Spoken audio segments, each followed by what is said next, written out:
back seats in here. That's right. You and your friends can die together at the hands of Micah Diaz driving his Chaser. What? We're supposed to be putting bars in it.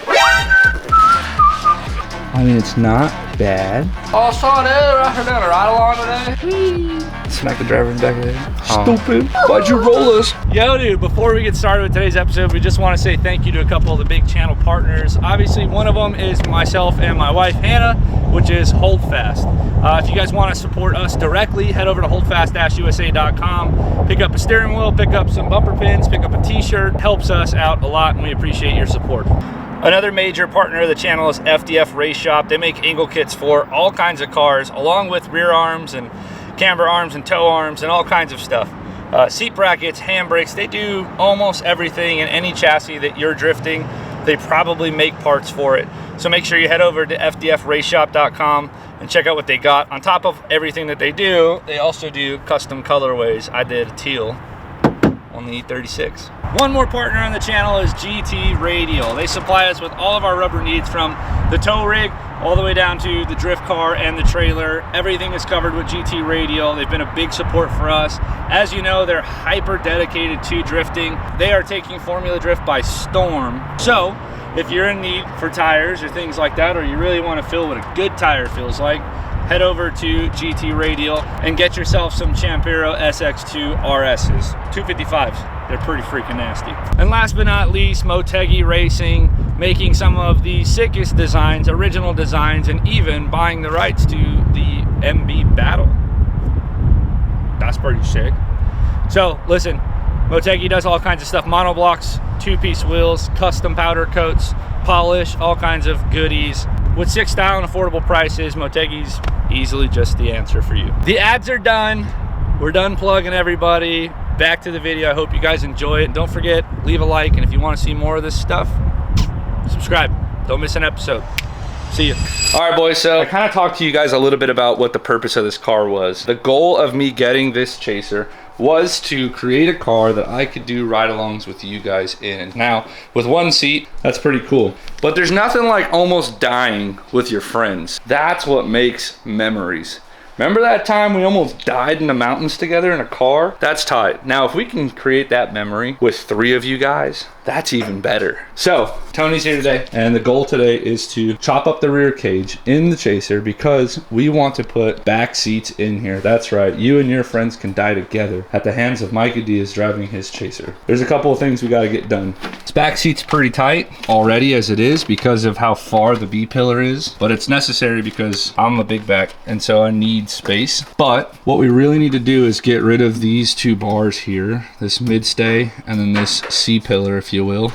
These 2 need to get out of here so that we can properly fit a couple of status seats in this car in order to, you know, we want to make sure that they can fit. So we need to make the space to do that. I had these status seats made a while ago and they're drop dead gorgeous. We had the flame stitch added.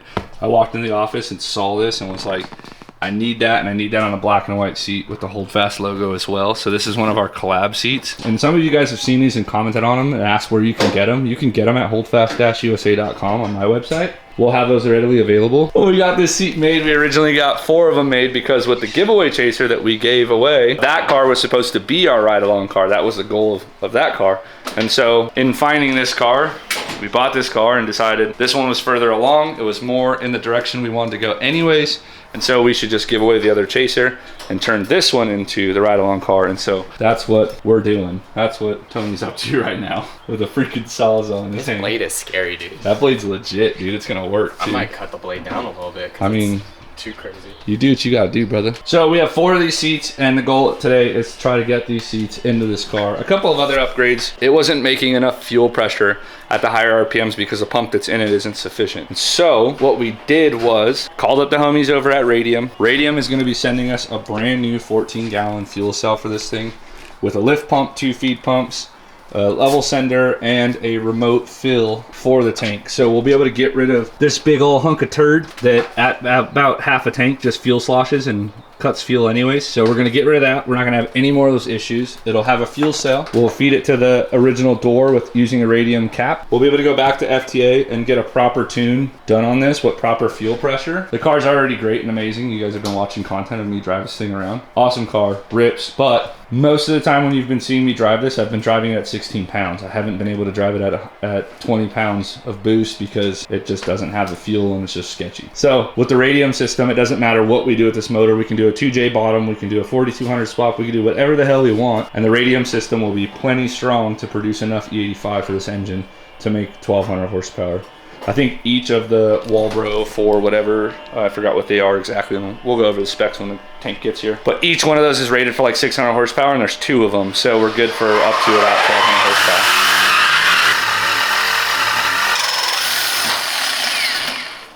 We're supposed to be putting bars in it. No, we're picking out. We're going backward, bud. It's almost done. It's kind of rare that you see somebody cutting a cage out of a car, but I mean, we're not cutting the entire cage out. Again, we're just cutting the back 2 bars out to make that space. But there's a ton of people who will keep the same chassis. For me, like depending on the amount of fabrication that's already invested in the chassis, will determine whether or not I just start over fresh or if I cut out the old cage. But for this car, because we're only back halving it, like there's no reason to redo the entire cage. It just doesn't make sense. So we'll get into it.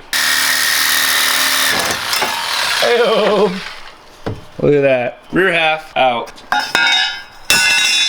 Pretty easy. I think we should just leave it like that, dude. Yeah, just leave it, dude. What do they need a cage for in the back? Pretty clean. So now the only thing left to do now is, well, not the only thing left to do, but the last thing to do as far as the removal process is going to be to shave these all down with the flap disc. Cut that one off up there. Cut this one off down here.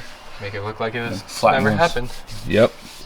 Make it disappear like it never happened. Look at that, those bars in there like aren't very rusty either. That's actually pretty amazing, pretty impressive. No water or rust got into there at all. As you can see, way more space now. Now we can actually like take a seat and throw it in there and see what it looks like. How many hours would you say at work is that? 4 For hours? 2 bars or all bars? Well, all of them, yeah, I guess all so. of them probably like 3-4 hours. 3-4 hours? Yeah. And you just cut that work out in But that was MIG welded. 5 minutes. Yeah. All right, let's put a seat in it. Here we go.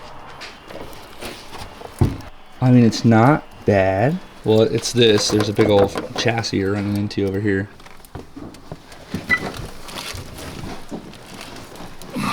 I'm giant too. Not that big, but I'm pretty big. Leg wise, whatever, like this bar's gonna have to get cut out too. Whee! Smack the driver in the back of the head. Stupid. Why'd you roll us? So if we build our own bolsters, then we can have people sit just flat down and then we don't have to squeeze a whole seat back here. But if we try to mount the racing seats in the back, well then, like look at the space he has above his head. Right? All that extra room for activities. And then now look at mine. Like I'm in the roof. Yeah, that's where the bar is going to be. Yeah. So we have to figure out either how to drop this seat or do your design. So we've kind of adjusted a few things already. We brought the seat, pitched it forward a little bit and further down, so it actually feels a lot more comfortable for me. I think that I'll just have to swap the Casino out for an Alpha because the wheel's a little too far into my chest, so we can adjust that by about 30 mil by going from like the 100 mil depth down to a 73 mil depth on the Alpha. And then we kind of made a conclusion as to the back seat. So right now we have contact with the chassis right here on the frame. If we try bringing the seat more center with the driver's seat, and it causes head clearance also way too close to the bar that's gonna have to go across. So what we're gonna do is we're trying to drop the seat as low as we can and also bring the seat in.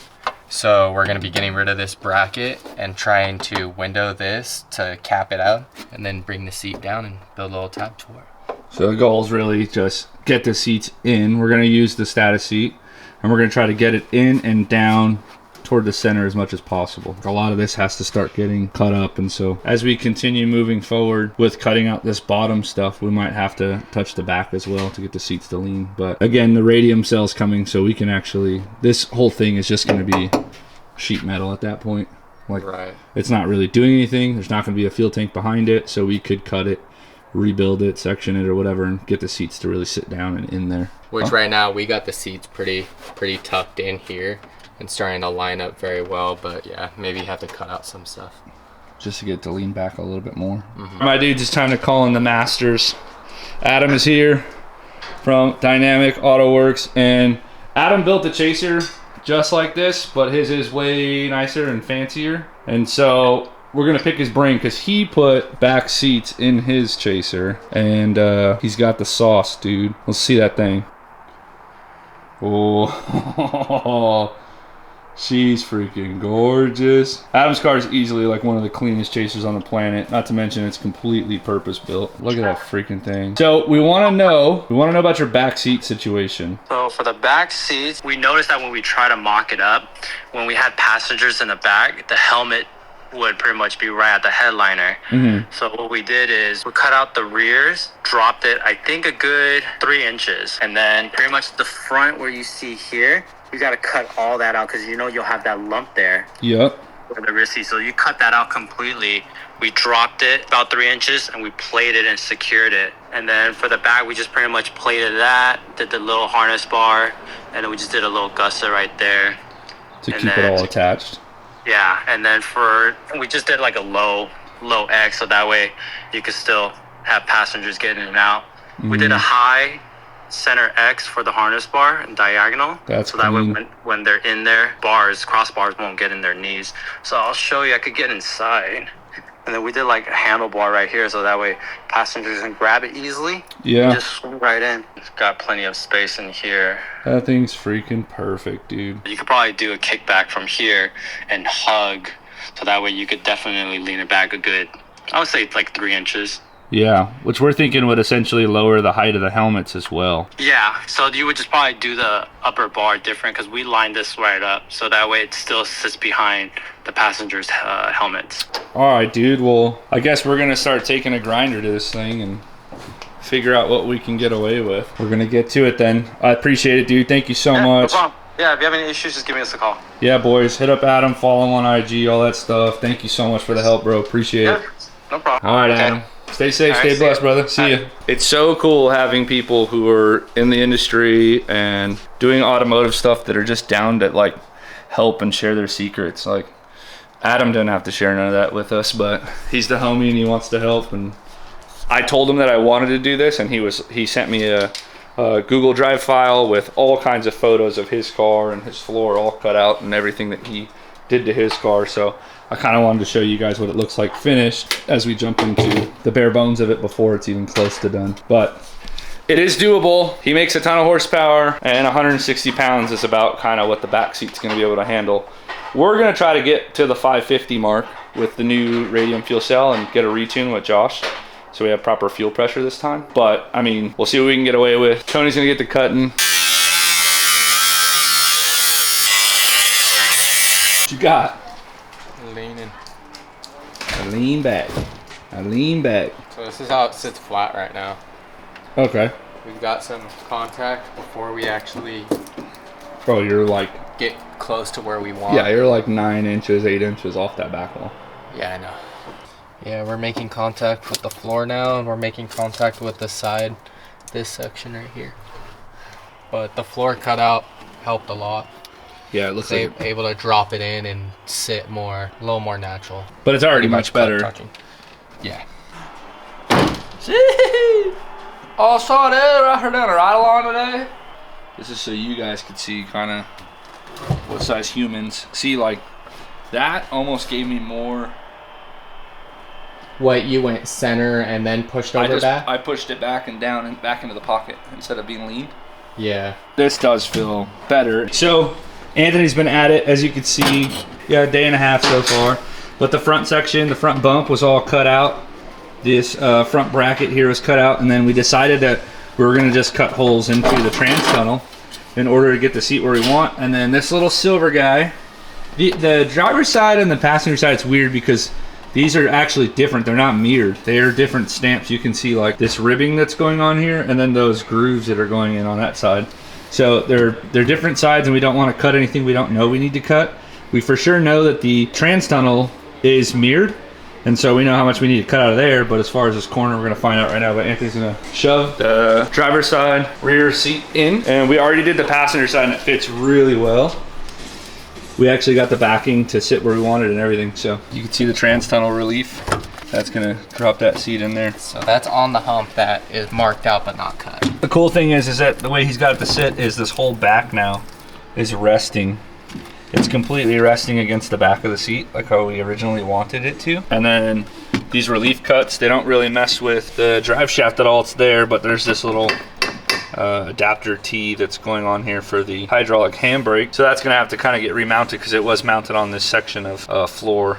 So kind of a interesting setup, but I think we're just gonna move it forward and shorten the hard line. But the head space wasn't too bad. And then the leg space, which this seat is too far back right now. Yeah, the rear bolts aren't in it at all, but I think it sits somewhere around there. And this doesn't look like there's a lot of space there, but there is a ton of space. He's like, Anthony, I had plenty of space. Yeah, he's 5'10"-ish.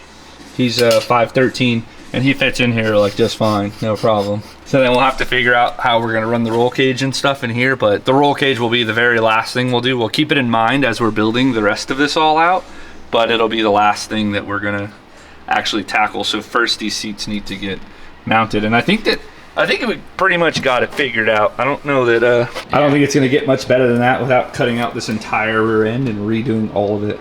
And I don't think we need to. It'll fit, dude. It's gonna work pretty good. It's coming together. Again, the point of me getting this car and doing the whole giveaway with the other Chaser was to get to the point where this is a ride-along car. So it's happening. I'll keep you guys updated. So now next step is finish cleaning up the floor. Tony's gonna do a little more cutting, and then we'll get the second seat in and mount it next to it. Let's do it.